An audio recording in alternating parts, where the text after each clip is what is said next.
السلام عليكم مشاهدينا. هذه أهم عناوين أخبار اليوم.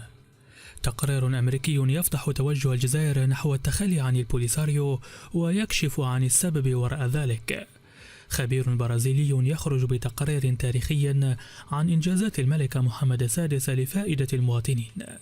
والآن إلى التفاصيل. لكن قبل ذلك نحب أن نسمع من مشتركين الرائعين. لا تترددوا في مشاركة تعليقاتكم وآرائكم حول هذا الموضوع في التعليقات أسفل الفيديو. سنقوم بالرد على أسئلتكم وتقديركم يعني لنا الكثير. رصد معهد ستراتفورد الأمريكي للدراسات الاستراتيجية والأمنية تزايد الانتقادات الدولية للجزائر بسبب دورها في قضية الصحراء المغربية، في حين يشهد مخطط الحكم الذاتي مزيدا من الدعم الدولي. وفي تقرير حديث للمعهد أشير إلى أن المغرب يعتزم زيادة الاستثمارات الأجنبية في الأقاليم الجنوبية، في حين تنتج الجزائر استراتيجية تهدف إلى تقليل دورها في النزاع بشأن الصحراء، وذلك بهدف الحفاظ على سمعتها الدبلوماسية على الساحة الدولية. ووفقا للمصدر نفسه، فإن مداولات مجلس الأمن حول القضية المتعلقة بالصحراء المغربية تأتي في سياق تعبير عن إحباط دولي من الأدوار التي تقوم بها جبهة البوليساريو، والتي تحظى بدعم من الجزائر. ومن المتوقع أن يتم تجديد ولاية بعثة المينورسو لمدة عام إضافي. وأضاف المعهد الأمريكي أن إحباط الأمم المتحدة يوزع إلى استمرار العمليات العسكرية للجبهة الانفصالية على حدود الجدار الأمني المغربي، بالإضافة إلى الأدوار والتدخلات المزعومة التي بدأت الجزائر تنفيذها في عمليات بعثة المينورسو. وفي سياق تراجع أهمية مبدأ تقرير المصير من خلال الاستفتاء، أوضح المصدر ذاته أن عدم تقدم عملية إجراء استفتاء في المنطقة تزامنت مع تزايد الدعم الدولي لمخطط الحكم الذاتي المغربي الذي تم تقديمه في عام 2007.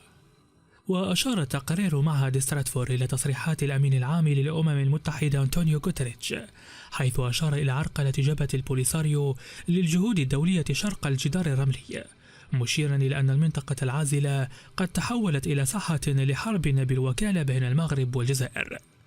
كما أشار معهد ستراتفورد إلى أن الدعم الواسع لمخطط الحكم الذاتي المغربي قد أثر على العلاقات الخارجية للجزائر مع عدة دول، وعلى رأس هذه الدول تأتي المملكة المغربية، حيث أقدمت الجزائر على قطع العلاقات معها بعد وقت قصير من الاعتراف الأمريكي بالسيادة المغربية على منطقة الصحراء. كما علقت الجزائر أيضا معاهدة الصداقة مع إسبانيا التي عبرت بدورها عن دعمها لاقتراح المغربي.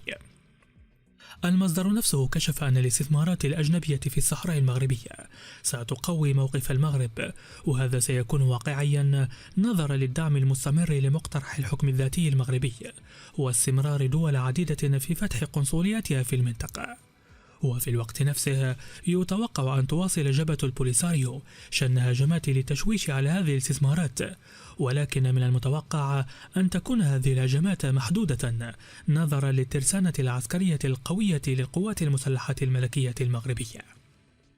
وفي هذا السياق يشير التقرير الأمريكي إلى أن الجزائر تعتزم تغيير سياستها الخارجية للابتعاد عن ملف الصحراء المغربية بهدف الحفاظ على شراكتها الثنائية والاستراتيجية مع دول أخرى، حيث أن دعم البوليساريو كان له تأثير كبير وسلبي على سمعة الجزائر الدبلوماسية في المجتمع الدولي. ووفقا للتقرير الأمريكي، فإن هذا التحول لن يكون بشكل كامل، وذلك لأن التخلي التام عن دعم البوليساريو سيكون له تأثير سلبي على الحكومة على مستوى الجبهة الداخلية، وسيجعل النظام الحاكم يبدو وكأنه انهزم أمام المنافسة المغربية. ولذلك من المتوقع أن يستمر الدعم المادي والسياسي للجبهة، وفي الوقت نفسه ستتحول الاهتمامات الدبلوماسية الخارجية بعيدا عن الملف الصحراوي، مع الإبقاء على ملف الصحراء المغربية موضوعا خلافيا يظل قائما.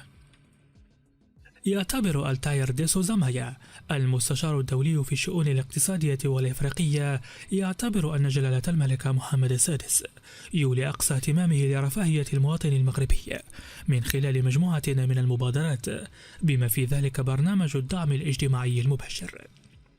وأشار الخبير البرازيلي في العلاقات الدولية في تصريح لوكالة المغرب العربي للأنباء، أشار إلى أنه بجانب النجاحات التي حققتها المشاريع الهيكلية التي أطلقها جلالة الملك والتي تسهم في تعزيز النمو الاقتصادي، فإن جلالته أيضا يولي اهتماما خاصا بتنفيذ مجموعة من المشاريع ذات الأثر الاجتماعي البارز، والتي تهدف في المقام الأول إلى تحسين مستوى معيشة المواطن والمحافظة على كرامته.